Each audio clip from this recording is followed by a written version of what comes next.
दोस्तों वीडियो शुरू करने से पहले आप सभी से रिक्वेस्ट है कि व्हाट्सएप पर एक चैनल बनाया है, उसको अभी जाकर फॉलो कर लें क्योंकि उस पर भी आगे ऐसी जानकारी आती रहेंगी। लिंक मैंने डिस्क्रिप्शन में और पिन कमेंट में दे दी है। अब बात करता हूँ आज के केस पर क्या हुआ। तो दोस्तों आज के जो केस पर बात जो आर्गुमेंट्स हुई वो हुई थी खट्टा सिंह के बयान पर। तो सारा मैंने डाटा अपने लैपटॉप में लिख लिया है, आपको बताता हूँ। आज मुख्य रूप से वकील ने अपनी दलीलें दी और बहस का फोकस PW31 यानी मैं अपने आपको पिछले काफी वीडियोज में बता चुका हूं कि PW31 जो गवाह है, जो कि खट्टा सिंह जो गुरुजी के ड्राइवर रह चुका है, उसके बयान पर आज की जो बहस हुई थी, ज्यादा लंबी नहीं हुई, 20 मिनट की बहस हुई है, आगे आपको बताऊंगा। खट्टा सिंह ने सबसे पहले गुरुजी के खिलाफ बयान दिए थे और उसने हत्या की साजिश देखी, ये सब ऐसा बयान में लिखा था।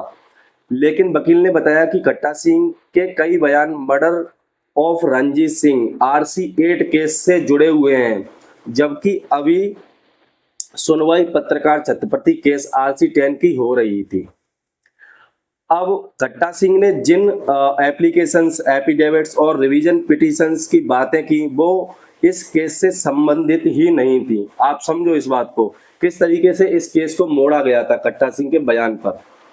अब वकीलों का सबसे बड़ा तर्क ये रहा था कि खट्टा सिंह ने खुद क्रॉस एग्जामिनेशन में कहा कि उसने कभी मजिस्ट्रेट या सेशन कोर्ट में ऐसा कोई आवेदन नहीं दिया, उसके साइन ब्लैंक पेपर्स पर लिए गए और बाद में गलत तरीके से इस्तेमाल किए गए।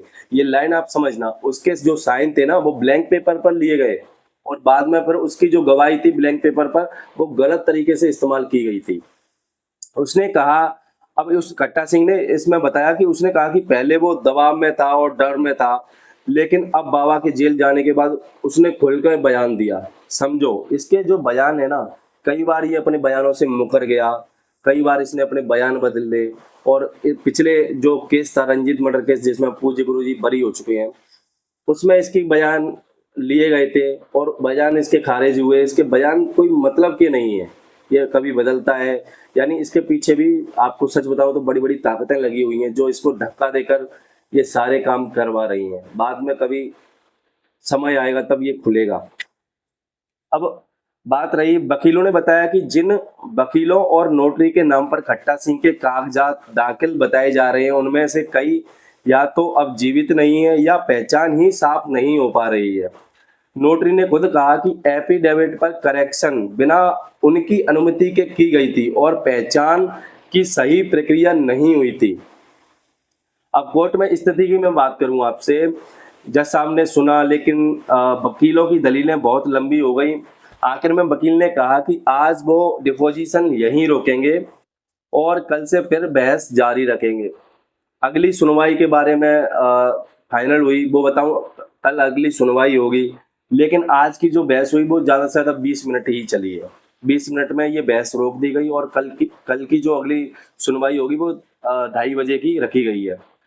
और आपको बताऊं कि अभी वकील ने साफ कहा कि खट्टा सिंह के बयान छत्रपति केस से जुड़े नहीं बल्कि रंजीत मर्डर केस से जुड़े थे।